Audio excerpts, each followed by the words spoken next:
Hi there, this is Julie Annixter. I'm delighted to welcome you all today to our web chat with Chris Trimble, How Stella Can Engage Your Students, which is the most recent edition of our Books as Tools series. And I'm so happy to have everyone today in the audience. We're going to have a great hour. We've done a number of these, and they're very interactive and lively, and Chris is prepared not just to share his ideas with you about using Stella as a teaching tool, but also to take your questions and have some great conversation. So let me ask, just in the spirit of practicing here, I'd like to ask everybody to click the hand button on their dashboard so you can see one way you can ask a question or let us know that you've got a comment. So could everybody try raising their hand by clicking on the hand?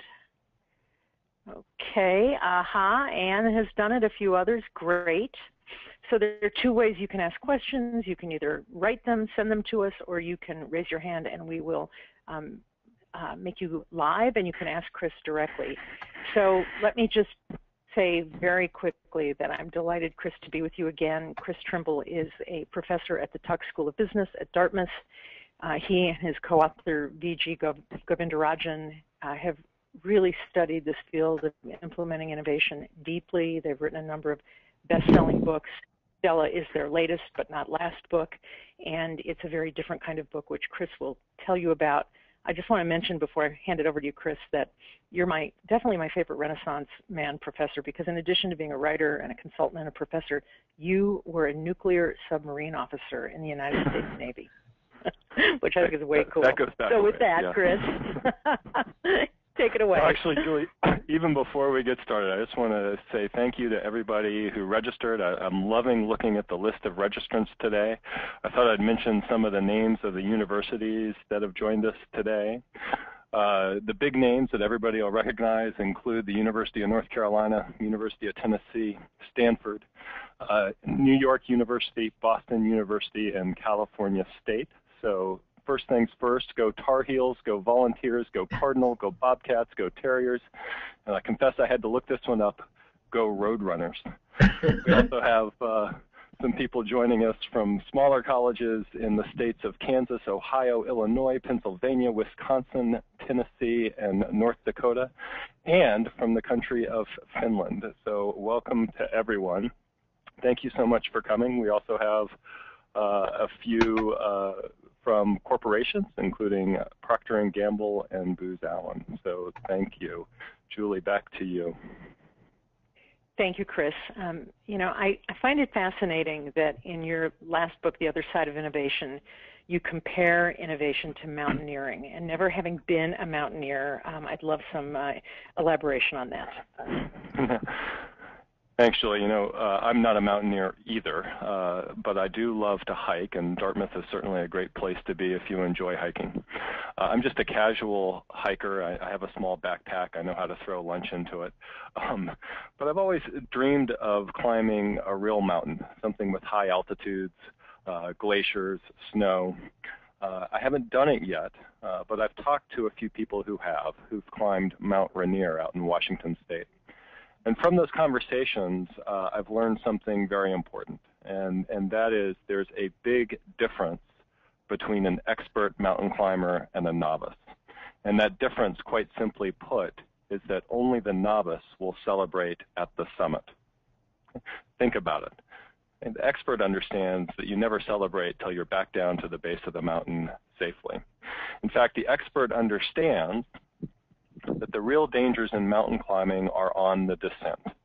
Now, why is that? Well, that's because as the day goes on, the sun gets higher and the snow gets softer. There's more risk of the snow collapsing into the interior caves and tunnels in the glacier. There's more risk of big chunks of ice breaking away.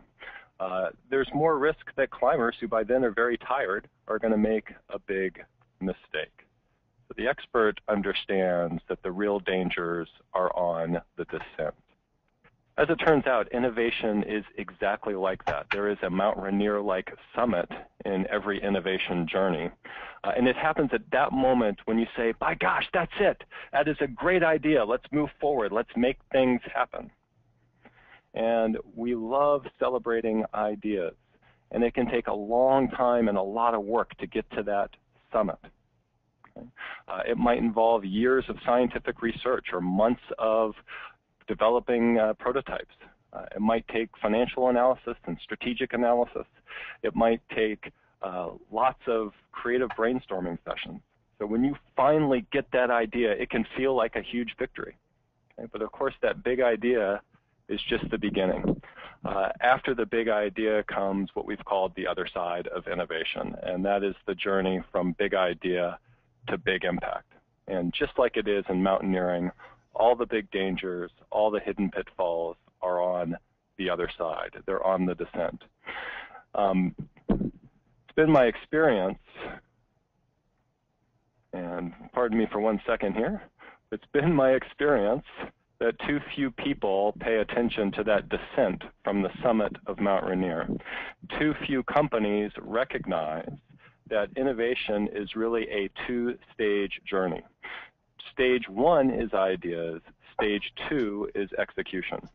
Now, these two stages are night and day different from each other. I'd go so far as to say as they have nothing to do with each other. And think about it, ideas, that's about creativity, it's about brainstorming, it's about science and technology, it's about strategy, it's about disrupting your competition. Execution, what's that? That's the blood, sweat, and tears of getting the work done.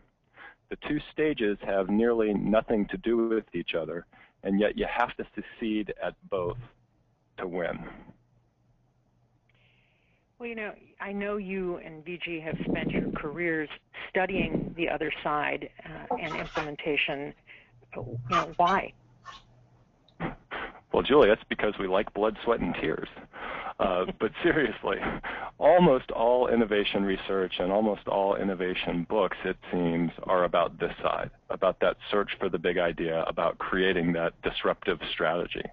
And so originally we saw a big opportunity for improvement on the other side, and we've been chasing that challenge ever since. I think it's important to zero in just a little bit on the nature of that challenge, because the other side of innovation is not about doing one thing. It's actually about doing two things at the same time. It's actually about doing both building something new and sustaining what exists simultaneously. Okay? Now, if you think about that, that's a lot tougher than walking and chewing gum. And the reason that is that not only are these two tasks, sustaining what exists and building something new, very different from one another, they're also very deeply in conflict with one another. Let's think for just a moment about what it takes to sustain excellence in what already exists. You know what, that's all about being efficient, being productive, being accountable, being on time, on budget, and on spec every single day. And the way you do that, and this is true in every type of organization, the way you get maximally efficient is to make every task, every process, every activity as predictable and as repeatable as possible. There's great power in both. This is how you get consistent results. But if you think about it, innovation, by very definition, is exactly the opposite. Every innovation initiative is exactly the opposite of repeatable and predictable. Every innovation initiative is non-routine and uncertain. So this is not like walking and chewing gum. This is more like walking north and walking south at the same time. You know, Chris, I mentioned that yesterday I was at the World Innovation Forum, and there were people from all walks. There were mayors and professors and business people all talking about execution.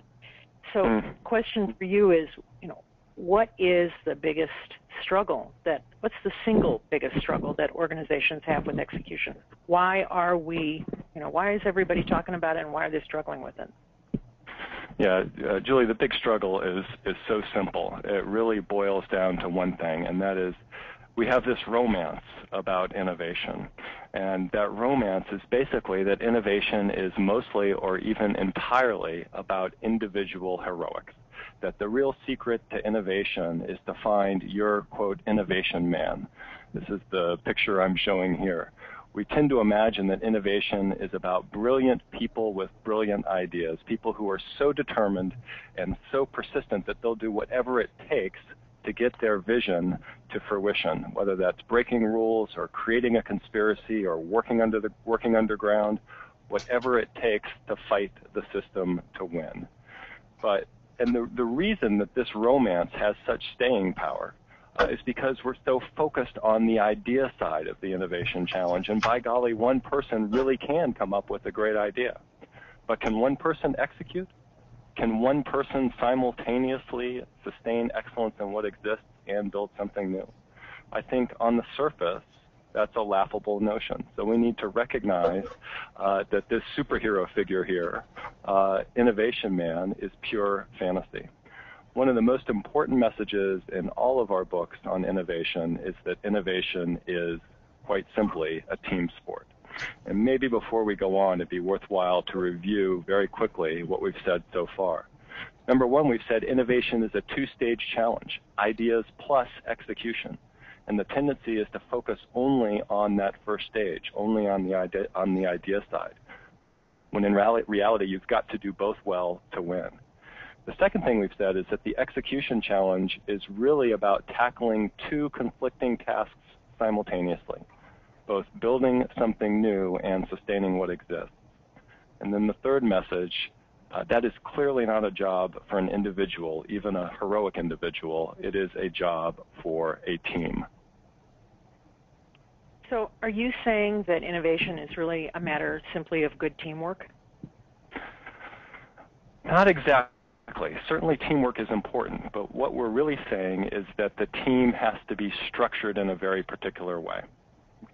It takes a team with a very particular structure to do both of these jobs at the same time. And so in one sense, the job that our books do is rather analogous to what anybody on the line would do if they were to take a friend who had never heard of the game of baseball to Fenway Park or fill in the baseball stadium of your choice and try and explain how this game works. Now, there's a lot to explain, but certainly part of the job is explaining the job that each player on the field does. What does the catcher do? What does the pitcher do? What do the infielders do? What do the outfielders do? Okay? A baseball team is structured in a very particular way, and if you get it wrong, if you have 7 infielders and no outfielders, you're going to lose the game. A team that can simultaneously sustain excellence in what exists and build something new also has a very particular structure. So you're saying that's why my husband spends so much time watching baseball. You got it. So what is this great baseball team or innovation team look like? What does it do? So we can at least get started on describing what these teams look like. And at a high level, what all these teams have in common is that they are always partnerships between two groups of people. I'm going to call these two groups of people the dedicated team and the shared staff. That's a terminology that we introduce in some of our books. But really the distinction is so simple here. The dedicated team, that's a small group of people that's working on innovation, or actually I should say a single innovation initiative full time. And the shared staff, that's a group of people that's only working on the innovation initiative part time. Okay? They're doing double duty. They're both supporting the innovation initiative and keeping their day job, if you will, continuing to be involved in ongoing operations. And before going any further on this, I'd like to say that it has to be this way. Okay, let's consider very briefly the two alternatives. We could imagine creating a team that only has people who are working on the innovation initiative full-time. And the appeal of this is that you overcome a lot of conflict. This is the conflict avoiders strategy. Let's assign innovation to a small group of people. Let's put them in a different office. Heck, let's even move them to a different city. That way we won't have to deal with all the conflict that inevitably comes up with innovation. We'll call it a skunk works. Who knows what we'll call it? We'll just leave them alone. While that benefit is an important one to think about, the big drawback here is that when you do this, you forfeit the one and only advantage that an established company has over an independent startup. And that is, of course, its ability to build on things that already exist, whether that's a brand or a manufacturing capability or relationships with customers. You don't want to go down that path, or you're just neutralized your one advantage. Let's consider the opposite approach, which is to assign an innovation initiative only to people who are working on it part-time. The appeal here is the apparent frugality of this approach. And I say apparent because though it seems less expensive, it's not really. If you are committed to an initiative that's going to require a certain number of person-hours of work, what difference does it make whether you use a small number of full-timers or a much larger number of part-timers? It's the same number of person-hours either way. So that apparent advantage is really an illusion. Furthermore, what you get when you go down this path is what you're doing is really trying to squeeze innovation into the tiny little slivers of slack time that exist in every organization. People that have worked for big companies know that everybody is very, very busy. And sometimes they're so busy that there's no slack left over. And so this is an approach where innovation can be very easily disrupted or displaced by the demands of ongoing operations. There's another problem here, and it's a little bit more subtle. There's sort of an iron law of innovation execution, and that is that you cannot reorganize people who are working on an innovation initiative only part-time. Because doing so is going to be very, very disruptive to day-to-day operations. And remember, the real challenge here is to do both at the same time. Now, this is an important constraint because so often innovation requires at least some targeted organizational change. Okay. So I think we've now stated very clearly that neither all full-timers nor all part-timers is going to work. We're going to need a partnership between a dedicated team and a shared staff. And what all of our books do is go to great lengths to explain exactly how this team model works. In short form, the shared staff takes on any work that will fit naturally into existing processes and existing roles and responsibilities. So it really has very little flexibility. It can do more work given sufficient resources, but it can't do different work. Everything else goes over to the dedicated team. And the real beauty of the dedicated team is that it has unlimited flexibility. You can build a dedicated team as though you're building a new company from the ground up. And in fact, to be successful, you often have to do it with exactly that mindset. The real key to making this work, or one essential element to making this work, however, is making this partnership a healthy one. This is never an easy partnership to manage. In part, that's because there's always conflict between innovation and day-to-day operations. But it's also because if you build the dedicated team right, it's very different from the shared staff. So this is two very different entities trying to find a way to work together. One of the absolutely essential requirements if this partnership is going to work is to have a senior leader closely involved. And it's not too hard to see why. On this diagram, I want to focus your attention center right on that box labeled Project Leader. And by the way, this is the same team model I just showed you, but now with a org chart layered above it. So let's think about that project leader for a second. He or she has both the dedicated team and the shared staff reporting to him or her because that project leader is fully responsible for the innovation initiative. The shared staff, however, also has to continue to report to the existing chain of command. This is very generic here, but let's imagine that that includes a functional head and then a general manager. Now we know that there's going to be conflict, and therefore we know that the project leader and the general manager are going to be at odds with each other. One of the things we know for certain is the general manager is going to win almost every fight because the general manager has far more power, far more resources under command, far more experience usually, far more connections at the top. And by the way, when the general manager needs something, it's because a customer wants it right now or because we've just got to make that target profit number at the end of this quarter. Meanwhile, the project leader has much less authority, much less experience, generally speaking, and by the way, what their argument is for is to pursue a long-term and uncertain aspiration. This is never a fair fight, and so the only way this partnership remains healthy is if there's an even more powerful force in the mix. A senior leader that understands that it is their job to get their hands dirty and to actively adjudicate the conflicts that arise between innovation and ongoing operations. You know, Chris, I've heard you talk about this slide before, and each time I've heard it, I think about P&G, and I know we've got some P&G folks on the line today, but that is one place where I personally experienced this working very well from a structural point of view. I know that you and BG have done a tremendous amount of field research. What have you learned?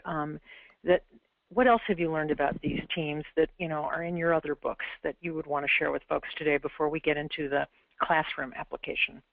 Yeah. So the most recent book where we really wrote extensively about this team structure is called The Other Side of Innovation. It was published a little over 2 years ago. And I describe this as a very traditional business book. It is full of very specific advice for making this team structure effective. It is full of examples from companies you've heard of. It has been very well received and well reviewed, and we're very proud of it. It's sold some tens of thousands of copies. But if I had to be completely honest with you, I'd have to tell you that this book has taught us a humbling lesson about the power of traditional business books. And that lesson, quite simply, is that not nearly enough people read them and really learn from them. And so, we've got a lot of individual readers out there that consider this book the Bible, the Bible of innovation management. I've got one company that refers to it quite simply as the Orange Book. But individual readers aren't enough because, as we've said, innovation is a team sport. And that's really the motivation behind our work on this book, How Stella Saved the Farm. This is a book that anyone can read in an hour or two. It's fun, it's light, it's a story, and yet it still delivers the same fundamental messages about innovation as our more formal business books. And so we've had a lot of fun with Stella, but most importantly what we've seen is that this is a book that an entire team can engage around. Almost everybody that starts reading this book finishes it, and then they want to talk about it. And that's as true in corporations as it is for students. So that's been the most satisfying aspect of this book. Groups read it and talk about it, and that's the kind of impact that we're trying to achieve. So getting to the core promise for today, how can Stella be used to engage students, whether that's college students, classroom students, or students within a company or managers trying to learn how to implement innovation? Yeah, so first of all, the way to engage students is just to ask them to read the book.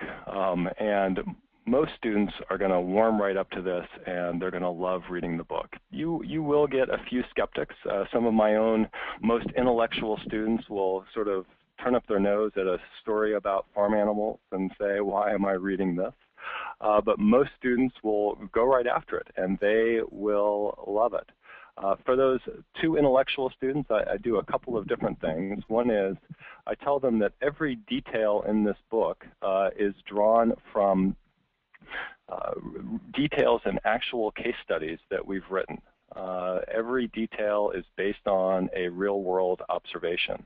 And so I come back to students that are a little skeptical and say, of course, I could assign you 10 case studies to read instead. Or you could get it all from this one parable. The other thing I'll say is that though this book has a light feel and a fun feel to it, it has a very serious intent. One of the most inspiring parables I read before writing this one was George Orwell's Animal Farm. Similarly, a book about a farm in trouble that's run by animals. And that's a very fun read, but a very profound message underlying it. That was our aspiration. What this book does for readers is help them see the innovation challenge from every position on the org chart that I showed you earlier. What you see now on the screen is the characters in the book mapped onto that org chart. So by reading this book, you can understand what it's like to be Deirdre. You can understand what it's like to be Mav. That means you can understand what it's like to be the senior leader. You can understand what it's like to walk in the project leader's shoes, the general manager's shoes, and so forth. That's so important because if you think about it, and this is true of any kind of team, if you're going to have a successful team, what you've got to have at the bare minimum is shared goals and mutual respect. Now, for an innovation team, what's the shared goal? It's to do two things at the same time, both sustain excellence in what already exists and build something new. Mutual respect, that's what this parable can help deliver.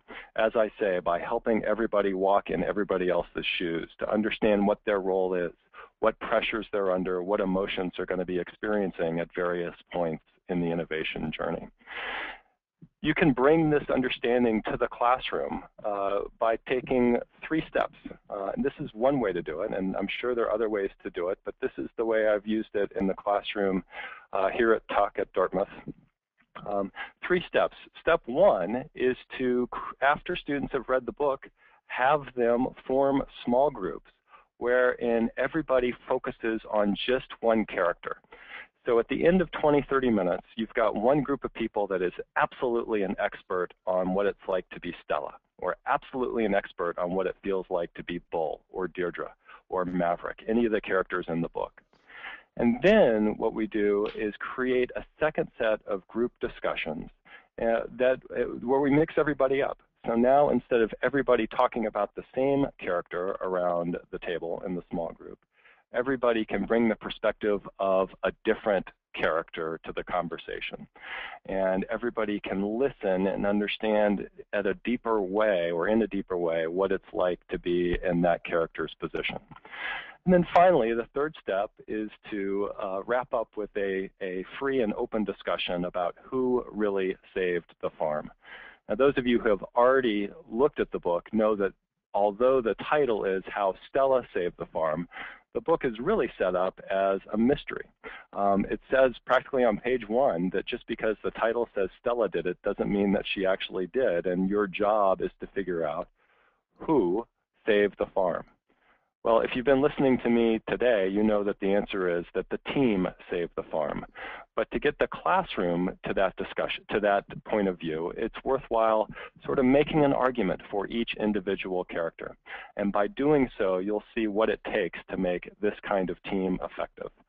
You'll see in particular what every character that is involved on that team needs to do for the team as a whole to do both tasks, to both build something new and to sustain excellence in what already exists. Now, we've also developed a variety of techniques for using Stella in the corporate setting. But before we get to that, I'm very excited to be able to say that I've got 2 special guests with me here today. And I'd like to introduce them now. 2 professors, one from the University of Tennessee, John Hoffman, and the other from New York University, Marilyn Blocker. Both have already used Stella in the classroom with their students, and I thought rather than listening to me talk about it, it would benefit everybody to hear a little bit about what their experiences have been. John and Marilyn, both of you are welcome to, if you wish, turn on your webcam so everybody can see you. But if you don't have that capability or aren't prepared to do that, I've got your pictures up and ready to go. Oh, John, thank you for doing that. Good to see you. And John, let's start with you. Sure. And maybe you could start out just by telling us a little bit about what made you want to use Stella in your class and what your class is about. The class that I teach here at the University of Tennessee is titled Leading Innovation and Change. It's a senior level class for primarily management majors who have an entrepreneurial interest. And the class looks at the idea of how do we reinvent the existing firm, how can we leverage the capabilities of the existing firm to have competitive advantage with regard to innovation. And I chose the book because I'd had previous experience using a classroom book that was parable-based. It was titled Raving Fans. And that went well, and when I read this book, I really liked it. I'm not a traditional academic. I spent most of my career in the workplace, and I've had the opportunity, the privilege to be a part of a number of these teams. And I read this book, and I immediately could relate to it. That's so-and-so, or that's so-and-so that I've worked with at one point or another. And I hope that students would respond to the parable form and get away from the dryness of a textbook and feel like they can really relate to this. And by and large, it worked very well. Good. And how did students react when they first found out they were going to be reading a story about farm animals? Well, the skeptics in particular were like, come on, I finished this kind of stuff in the 3rd grade. I don't need this. Right. But even the skeptics, by the time they got to the end of it, realized there were some very powerful lessons that were implicit in the book. And Can you tell us became explicit as the result of the conversations that we had. Thank you, John. Can you tell us a little bit about how you used your time in the classroom? Sure. First of all, let me say that the materials that you have on the website are really, really good. They helped me to put together what I thought turned out to be a very effective module. I split it over 2 days. I took the first day to have the first 2 conversations that you suggest, and I used your little template to form teams. And so we spent 30 minutes, roughly speaking, on just the format that you suggest. Well, why did Stella save the farm, or whatever, depending on the team. And then we cross-integrated them and let each of them make the point. And that pretty much wrapped the first day. These are 75-minute periods. And I told them, go home and reflect on what you've learned about the other characters as well as your own character, and come back the next day prepared to have a more in-depth discussion. So the second day, we had one spokesman for each character champion why their character saved the farm. And that stimulated a lot of conversation, because passions were going at that point as to why, no, that's not right, somebody else did. And there was a lot of Q&A, and I did some of it. The students did a lot of it, challenging each other. And it was a lot of fun to see them actually get it. And it was fun for me to be able to link experiences that I had had and said, no, this isn't fantasy. This is what really happens. And you know, the 2 critical points of the book came through so clearly. That one is that it is a team game. There are going to be human tensions. And if you think about it in terms of farm animals, maybe you can kind of get over the personalities aspect and just get excited. And the second thing is the Einstein rule. You need to have some way of measuring what you're doing, or you don't have learning. And it went very well. I was very excited. John, what did students say about the experience once it was over? Quite a number of them gave me feedback, whether it was in student evals or face-to-face conversation. This was really good. They hadn't gotten some of the stuff that we talked about earlier in the semester, but when they put it together this way, all of a sudden a lot of lights went on, and it was like, okay, learning really took place here. Fantastic. John, thank you. And we'll give everybody on the line a chance to ask questions shortly. But I want to give Marilyn a chance to chime in as well. Marilyn took a substantially more creative approach to teaching Stella in the classroom, which I absolutely loved. I'd love to see lots of experimentation, and I'd love to hear from everyone who does it to find out what works and how the book is being used. So Marilyn, welcome, and could you tell us a little bit about your approach to teaching with Stella? I can, Chris, and my apologies that I don't have webcam ability right now, but hopefully people will still find this interesting. I guess the thing that I want to lead with is that I saw Stella as a common denominator for a wide range of students that I had at NYU.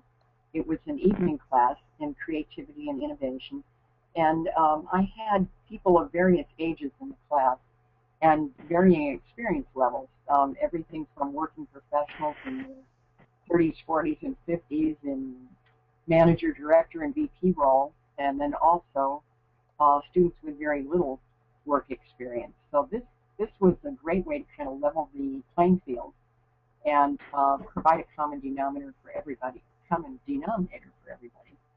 And then the timing was good.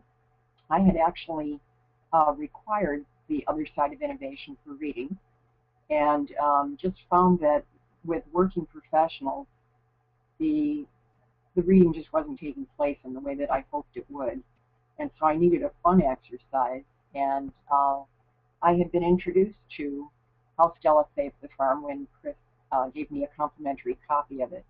So when I saw that it was now out in print, I had students read the intro of the orange book and then had them read Stella. And it was a spectacular success, really. It followed a very comprehensive midterm that left people feeling pretty exhausted, and it really renewed energy in the class. And I guess just to comment on the creative format that Chris was talking about, since NYU is located in Manhattan, we decided to make it an off-Broadway production. So we did not use the format that was suggested on the website, although I'm sure that's highly effective. I paired students up so that 2 students would represent each character, kind of doing what John did in his second phase, and had each describe their character. And then I actually played McGillicuddy, and I used, besides having some fun with that, I decided to use that as a way of playing devil's advocate and challenging whether or not anybody really saved the farmer, if it was just a matter of luck. Marilyn, just for the people who haven't read the book, I'll throw out that if McGillicuddy is the evil enemy, the villain of the book that the farm has to overcome. But please go ahead. All right.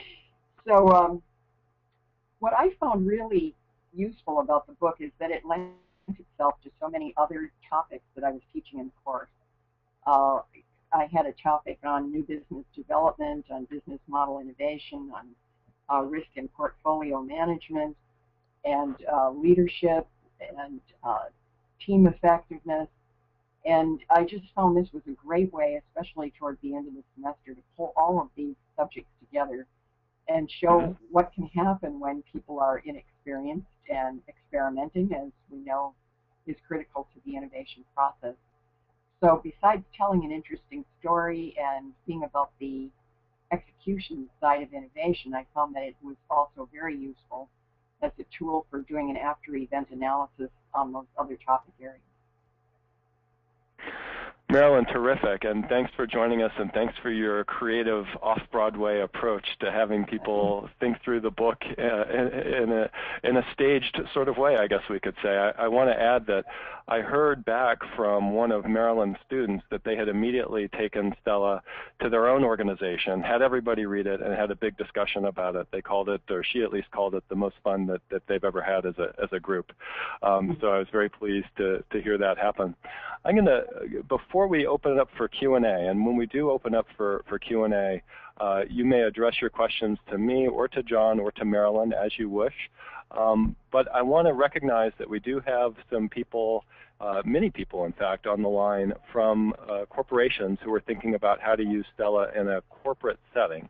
And I want to make those folks in particular aware that there are many additional resources for using Stella when you don't have the classroom to work with. We have, for example, discussion guides that are very easy to facilitate.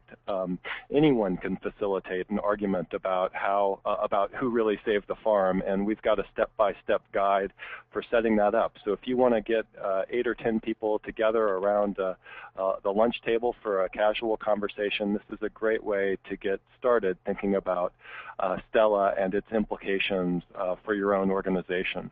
A good complement to those self-facilitated discussions is a video called Stella Explained that you'll find does a similar job to what I did in the first 20 minutes or so of today's conversation.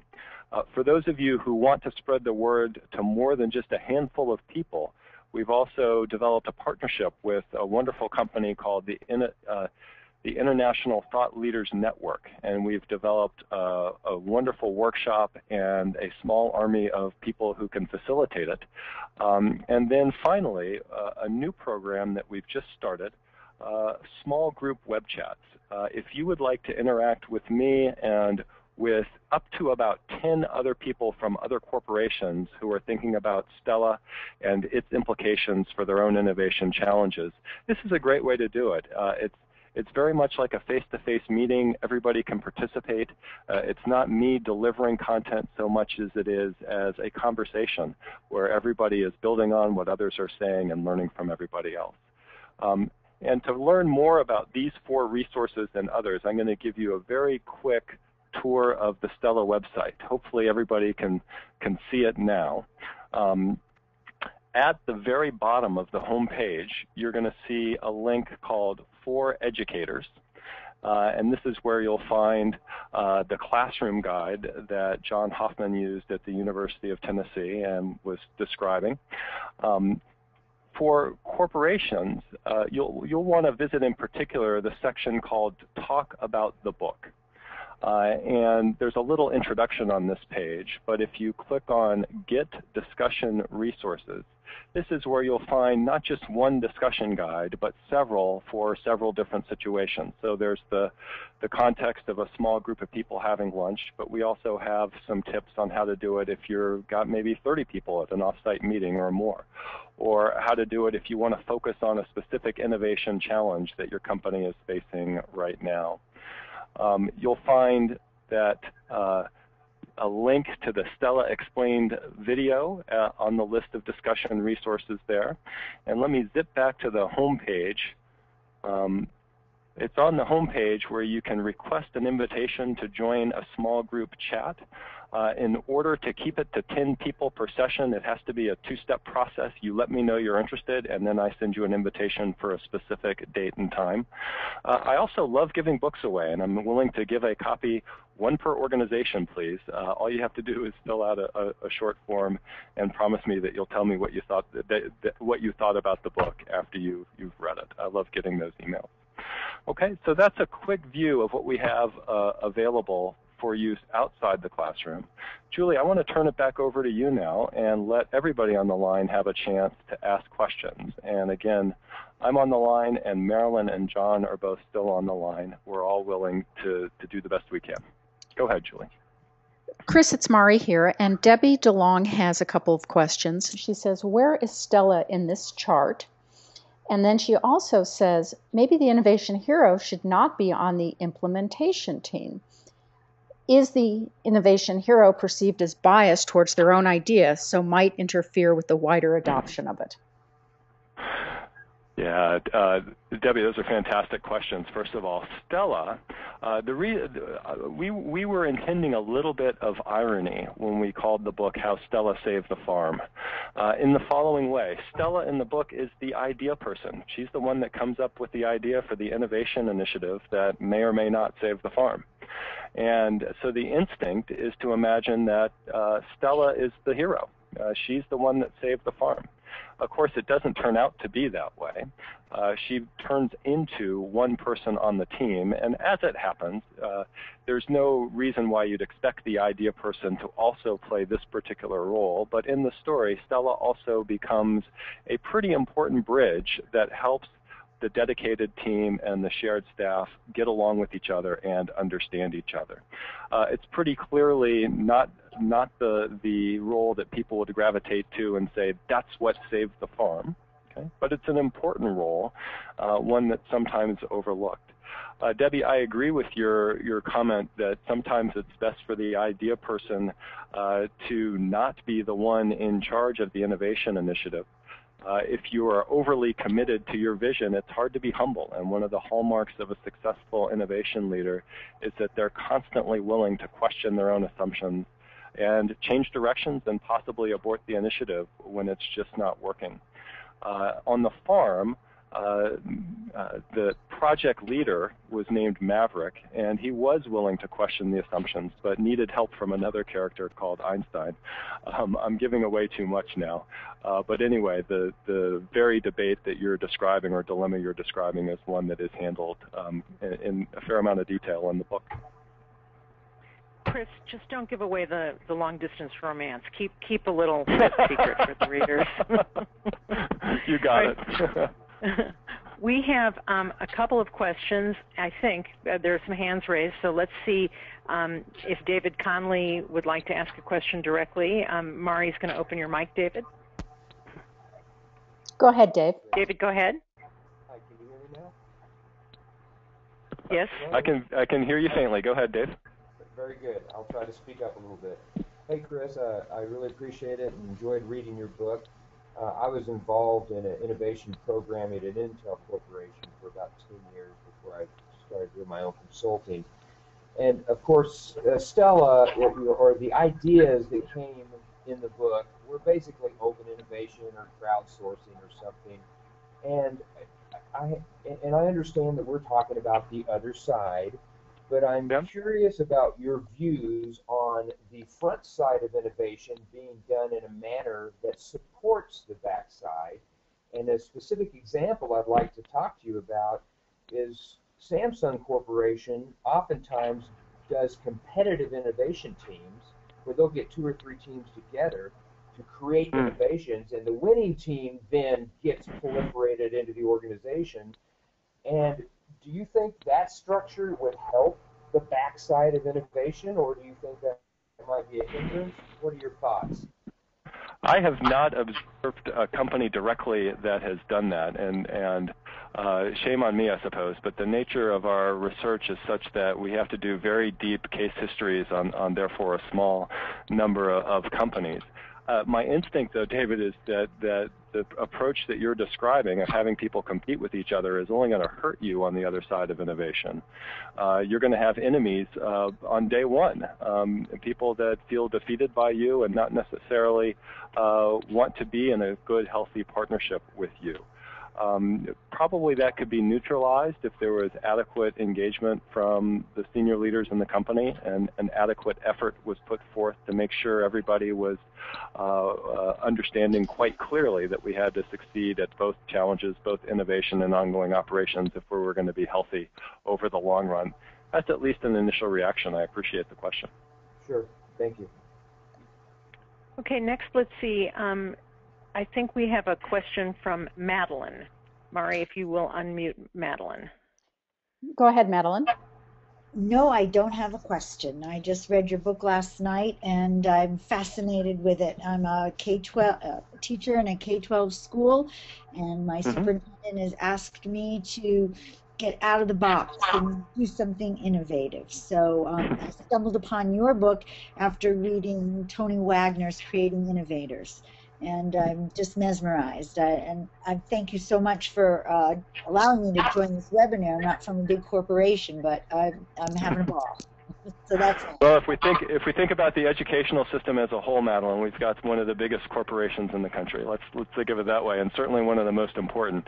As it happens, my sister has been a K-12 teacher for many years and just took on a job as principal, and she's trying to figure out how to get people talking about Stella in her school district. So maybe at some point we can connect the two of you.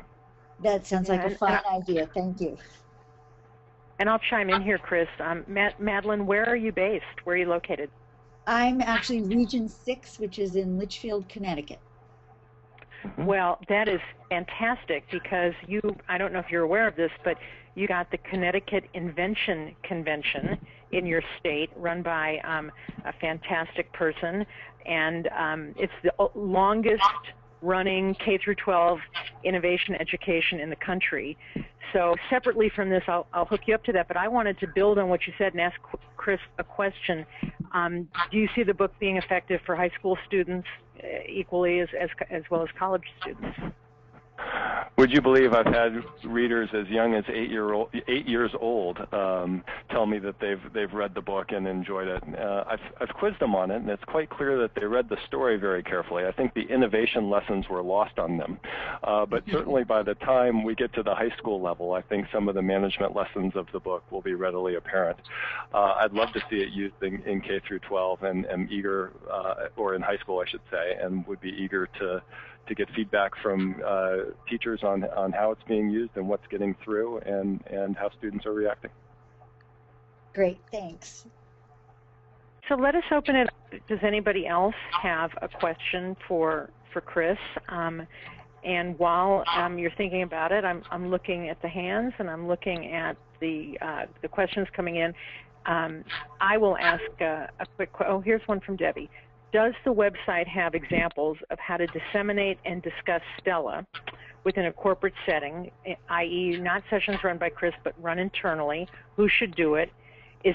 Who should do it? Let's start there, and then just got another question. Okay. Absolutely. There are a number of different techniques available for getting people talking about Stella, and they were all designed with an eye towards me not being there. I want this book to have far wider reach than what I could ever achieve by getting on planes and showing up in different cities around the country and around the world. And so through guides for self-facilitated discussions and the videos and the web chat, certainly we have lots of different options. And if you want to think about scaling up to a larger number of readers, we've got the tool for that. I mentioned it earlier. It's facilitated workshops delivered by the International Thought Leaders Network. They are excellent at what they do. I think that very often when it gets to that level, it's led from the human resources function and within organizational development or executive development. And Debbie, if you want to have a further conversation about this, I'd be more than delighted to, or have one of my partners join you. Just let me know. Debbie also had kind of a second piece of that question, which was, you know, who should run these sessions internally? Should it be the innovation hero, the CEO? Should it be top down or bottom up? And so maybe you could elaborate on that too. Yeah. So, look, the most powerful group of people for discussing this book would be the innovation leader, the person that is full-time charged with leading an innovation initiative forward, plus their team, okay, their full-time team, the dedicated team, plus the most important members or of the shared staff, plus one or two or three executives that are most responsible for supervising this initiative. By then, you probably have got 10, 11, 12 people involved. It's realistic to do that as a small group or one or two small groups, and all the tools are right there on the website. I think once you say, hey, this is something that needs to extend beyond a single project in our organization, now we need more senior leadership involved. And I'll just chime in there, Chris, and say that some of the corporate folks that we've given the book to have said, oh my God, I've recognized myself in this book. This is exactly what we're going through here, and this is across a lot of different industries, and have purchased 12 or more books to start the discussions internally. And so, Debbie, I know there's also a wonderful model where people are just trying to introduce the idea and using the folks who have the passion for it to run it if they don't, in this case, have an innovation team leader available. I think the beauty of this book and the discussion guides and all the tools that Chris and the team have put together is it really makes it so simple that anybody could run one of these groups. Absolutely, that's the idea. Any more questions from this group? I can't believe we've got a bunch of educators and not grilling you, Chris. So let me just. Julie, we have a question from Uday, and Uday's mic is open. You can go ahead. Okay, hi Chris. This is Uday Sheth from Procter & Gamble. I'm a R&D manager here working on innovation. So unlike Madeline, I work for one of those big companies. Here's my question. It goes back to the partnership model. You can imagine that if we have a lot of different innovation teams, each with some dedicated resources, but also tapping what you're calling shared resources, it can set up quite a matrix structure. How have you seen other companies manage the complexity that can arise when you get into that level of matrixing? And would you have any specific companies you would call out as really doing an effective job on that? And thank you again for the webinar. This has been great. Yeah, my pleasure. So, one of the most important things that has to happen for the partnership to be healthy and for the team model as a whole to work is that the shared staff has to be adequately resourced to do both of its jobs. Yesterday, before the Innovation Initiative, it just had the one job, ongoing operations. Now it's got two, ongoing operations plus innovation. And this sounds like a very pedestrian insight, but it's often overlooked for a couple of reasons. One is, early on in an innovation initiative, when it's very small, look, a little volunteer work from the shared staff might be enough, and you might not need to add any people to it.